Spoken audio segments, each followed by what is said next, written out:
नमस्कार दोस्तों, आज हम दर्शन करेंगे सांवरिया सेठ मंदिर के। सांवरिया सेठ मंदिर राजस्थान के चित्तौड़गढ़ जिले में चित्तौड़ से करीब 40 किलोमीटर दूरी पर स्थित है और उदयपुर से करीब 80 किलोमीटर दूरी पर स्थित मंडपिया गांव में स्थित है।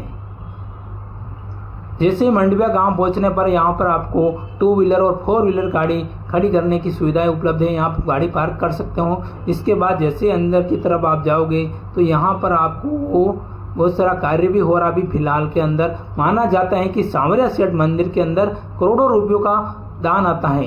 कहा जाता है कि बिजनेस जो पार्टनर होते हैं सांवरिया सेठ को बिजनेस के अंदर पार्टनर बनाते हैं, उसमें 2% से लेकर 20% तक सांवरिया सेठ को दान करते हैं। जो बिजनेस का जो मुनाफा होता है उसमें से सांवरिया सेठ मंदिर के अंदर दान किया जाता है। ये जो आप दृश्य देख रहे हो दोस्तों, पत्थर से अपना मकान बना रहे हैं लोग।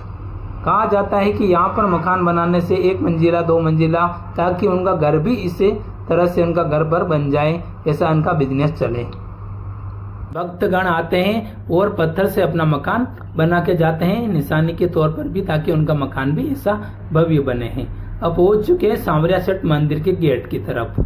यहाँ पर एक तरफ अंदर जाने की व्यवस्था है और वापस निकलने की व्यवस्था है। जैसे आप अंदर की तरफ जाओगे सांवरिया सेठ का मंदिर सामने दिखाई दे रहा है। ये जी देखिए, यहाँ से आपको सामने दिखाई देगा। इस मंदिर की खास बात यह है कि इस मंदिर को आप चारों तरफ से देख सकते हो। सामने की तरफ से, लेफ्ट की तरफ से, राइट की तरफ से और पीछे के साइड से जाकर भी इस मंदिर को देख सकते हो। अब जानते हैं दोस्तों कि सांवरिया सेठ का मंदिर मंडपिया में आया कहाँ से।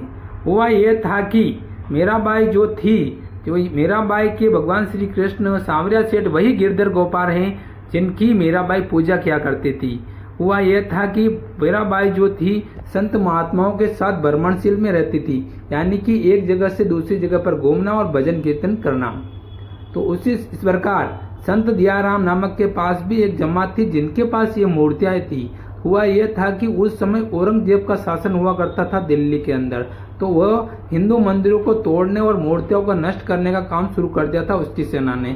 तो उस समय हुआ यह था कि संत दयाराम ने उन मूर्तियों को बचाने के लिए बागुंड और बासोड़ा की छापर के अंदर एक वट वृक्ष के नीचे इन चारों मूर्तियों को वट वृक्ष के नीचे दबा दिया था। कुछ दिनों बाद संत दयाराम जी की देवलोक गमन हो गए, यानी कि संत दयाराम जी की मृत्यु हो जाने के बाद सन 1840 के लगभग मंडपिया के बोलाराम गुज्जर को सपना आया था कि बागुंड और बासोड़ा की छापर के अंदर भगवान श्री कृष्ण की 4 मूर्तियां अंदर जमीन में वट वृक्ष के नीचे दबी हुई है। वह सपने के अनुसार बोलाराम गुज्जर और कुछ लोग मंडपिया के जाकर और बासोड़ा के लोग जाने के बाद वहां वट वृक्ष के नीचे खुदाई करने पर भगवान श्री कृष्ण की वाकई में 4 मूर्तियां निकली। इन मूर्तियों को निकालते समय एक मूर्ति खंडित हो गई थी, उनको वहीं पर दफना दिया गया था। और की जो 3 मूर्तियां निकली वो सांवरिया सेठ प्रकाटी स्थल बागुंड के अंदर स्थापित की गई हैं। दूसरी मूर्ति जो थी वह बासोड़ा में राजग्राणक के यहाँ स्थापित की गई बिंडर ठिकाने की तरफ से। और तीसरी मूर्ति जो थी वह मंडपिया के अंदर बोलाराम गुज्जर के घर प्रेंडे के अंदर स्थापित की है। धीरे धीरे यह मूर्ति की इतनी प्रचलित हो गई कि धीरे धीरे यह मंदिर सांवरिया सेठ का एक भव्य मंदिर बन गया। सांवरिया सेठ मंदिर के पीछे की साइड में तलगर के अंदर भगवान भोलेनाथ और शिव पार्वती का एक मंदिर है, ये देखिए। और ऐसा भी माना जाता है कि भगवान सांवरिया सेठ का मंदिर अधूरे माना जाता है कि यही सांवरिया सेठ के मंदिर में पीछे की साइड में जैसे ही खत्म होता है यहाँ पर आमले बाबा जी का मंदिर स्थापित है।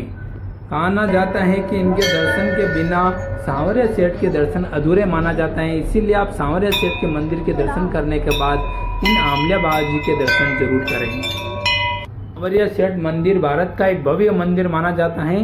यहाँ पर विदेशों से भी लोग दर्शन करने के लिए आया करते हैं। और इस सांवरिया सेठ के मंदिर के अंदर आपको सब तरह का लड्डू भी मिल जाएंगे, मिठाइयाँ मिल जाएगी, यहाँ पर नाश्ता मिल जाएगा। मंदिर के आसपास में सब तरह की सुविधाएं उपलब्ध हैं। यहाँ पर आप आ सकते हैं। तो सांवरिया सेठ मंदिर के अंदर आप रात भी रुक सकते हैं। कई तरह के रुकने की व्यवस्थाएं भी उपलब्ध है।